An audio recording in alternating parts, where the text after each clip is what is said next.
Well, these are significant days for us, I know you would agree with, and because we're inundated with all kinds of needs all over the place.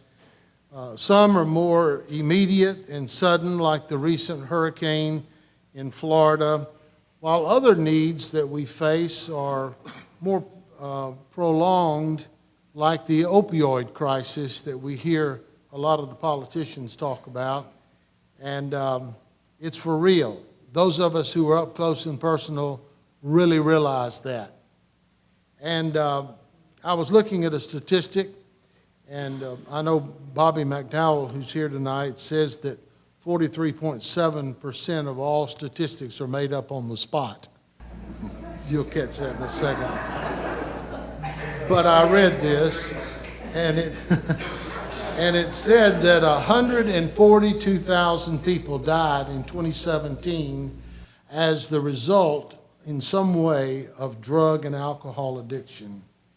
It was associated, and the nation spends $700 billion on collateral cost for this problem in America.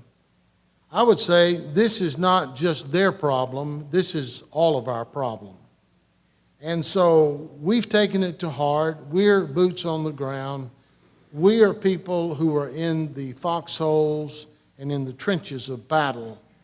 But not only there, but we are also, Discovery Family Ministries is also in the war room where strategies about the future in our battle are taking place. And I believe, for one, that the picture, the landscape is shifting even as we speak. I think the way we have approached recovery in the past has become so institutionalized in the recovery industry, and it's a major industry now, that a lot of people are not only addicted to substances, after they get off the substances, they get addicted to the recovery from the substances. They're addicted to rehab. And part of our goal is to launch people from just being in the cycle of addiction, for sure, but also to launch them from just being in this repetitive, recidivistic, often relapse cycle, and to get them launched into their divine purpose for being on planet Earth. And that is exactly what the ministry of Linda and I is. That's our calling, is to help people connect with God's divine intention for their lives to go forward. And we get that through understanding His will and getting meaning into our life for being here. I've read some significant books lately over the last couple of years. Of course, all of you are familiar with Dr. Caroline Leaf, Switch on the Brain.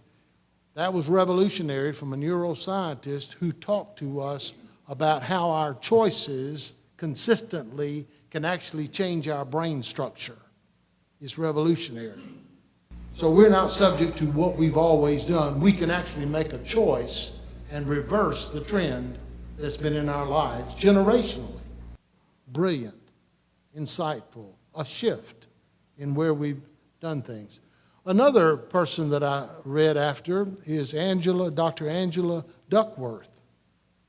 She wrote the book Grit, and it's an incredible story about how the new habit structure that we adopt can actually produce winners. It's not just all based on talent. It's based on our personal effort to accomplish. I believe when I look in the faces of recovering people, whether from Wings of Life or from Home of Grace for women, I respect them because they're making the effort to change, not only to get away from their addiction, but also to enter into a whole new trajectory of life. I respect them for that.